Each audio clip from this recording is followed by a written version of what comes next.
नमस्कार मैत्रिणींनो, tasty treat चॅनलमध्ये तुमचं खूप मनापासून स्वागत। आजच्या व्हिडिओमध्ये आपण घेवड्याची भाजी कशा पद्धतीने बनवायची ते पाहणार आहोत। अगदी सोप्या पद्धतीने आपण बनवणार आहोत। कमी साहित्यामध्ये बनणारी रेसिपी आहे आणि झटपट होणारी रेसिपी आहे। तर चला मग आता आपण व्हिडिओला सुरुवात करूया। तर अशा पद्धतीने मी तिला साफ करून घेतलेले आहे। तर राहिलेले थोडे आहेत ते तुम्हाला दाखवते। तर तिला ओपन करायचे आहे आपण आणि मगच कट करायचे आहे, म्हणजे कीड जर लागलेली असेल तर ते आपल्या लक्षात येते। तर मी अशा पद्धतीने सगळा घेवडा कट करून घेतलेला आहे, तुम्ही बघू शकता। तर आता आपण हिला बनवायला घेऊया।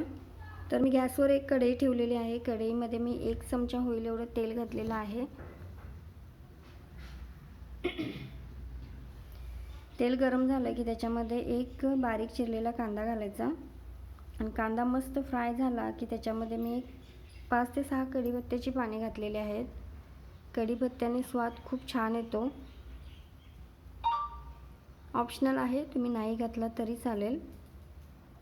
ते सगळं फ्राय झाल्यानंतर आपण ज्या शेंगा साफ करून घेतलेल्या आहेत ते घालून मस्त फ्राय करून घ्यायचे आहेत।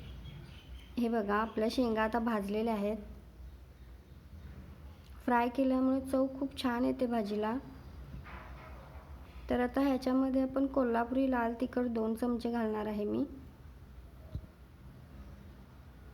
ते घातल्यानंतर आपण चवीपुरतं मीठ घालूया आणि आणखी 1 मिनिट त्याला परतून घ्यायचं आणि अर्धा ग्लास होईल एवढं मी पाणी घालणार आहे आणि आता ह्याच्यावर झाकण ठेवून अगदी 2 मिनिटं शिजवून घेऊया। हे बघा, आता आपली भाजी शिजलेली आहे।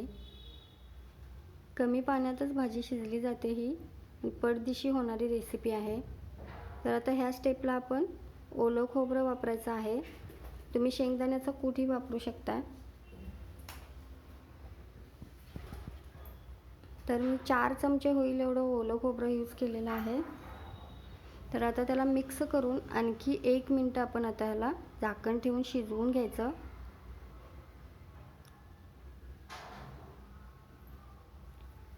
तर आता आपली भाजी तयार आहे, तुम्ही बघू शकता। भाजी छान शिजली आहे।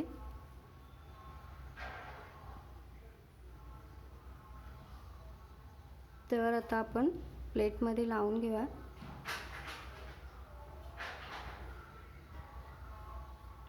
चवीला अतिशय छान लागते ही भाजी।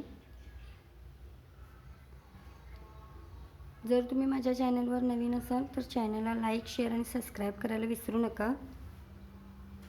व्हिडिओ शेवटपर्यंत नक्की पाहत जा आणि तुम्हाला हा व्हिडिओ कसा वाटला ते कमेंटमध्ये नक्की सांगा। धन्यवाद।